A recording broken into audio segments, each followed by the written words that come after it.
Pookkottumpadam ഇല്ലിക്കാട്ടുപോയിൽ sofa കമ്പനിക്ക് തീപിടിച്ചു. 2 കോടിയുടെ നഷ്ടം. ഇന്ന് പുലർച്ചെ 2 മണിയോടെയാണ് സംഭവം. നിലമ്പൂർ അഗ്നിരക്ഷാസേന എത്തി തീയണച്ചു.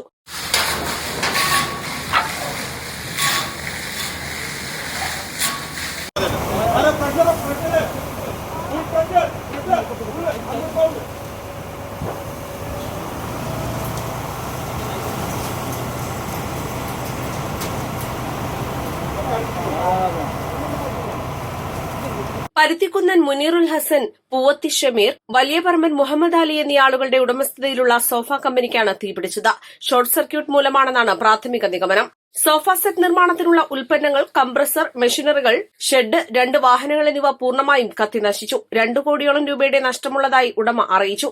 നിലമ്പൂർ, തിരുവാലി നിലയങ്ങളിലെ ജീവനക്കാർ എത്തിയാണ് തീയണച്ചത്. സ്റ്റേഷൻ ഓഫീസർ കെ പി ബാബുരാജിന്റെ നേതൃത്വത്തിൽ grade station officer K Yusuf Ali, fire and rescue ഓഫീസർമാരായ K S Mohanan, V Vimal, K Sanoj, Shad Ahammed, Sreeraj, Ilyas, Manesh, Akhil, Shaju, Bijeesh, ഹോംഗാർഡുമാരായ അലവിക്കുട്ടി, അജിത്, വിനയൻ, അബ്ദുൽ സലാം, സുരേഷ് കുമാർ, ഇല്യാസ് എന്നിവരും നാട്ടുകാരും ചേർന്നാണ് തീയണച്ചത്. East live, Pookkottumpadam. വെഡിംഗ് ആഭരണങ്ങൾ, ലൈറ്റ് വെയ്റ്റ് ഡെയിലി വെയർ ആഭരണങ്ങൾ, ഡയമണ്ട് ആഭരണങ്ങൾ എന്നിവ ഏറ്റവും കുറഞ്ഞ പണിക്കൂലിയിൽ നിങ്ങൾക്ക് സ്വന്തമാക്കാം. Haya gold and diamonds, Wandoor and Elankur.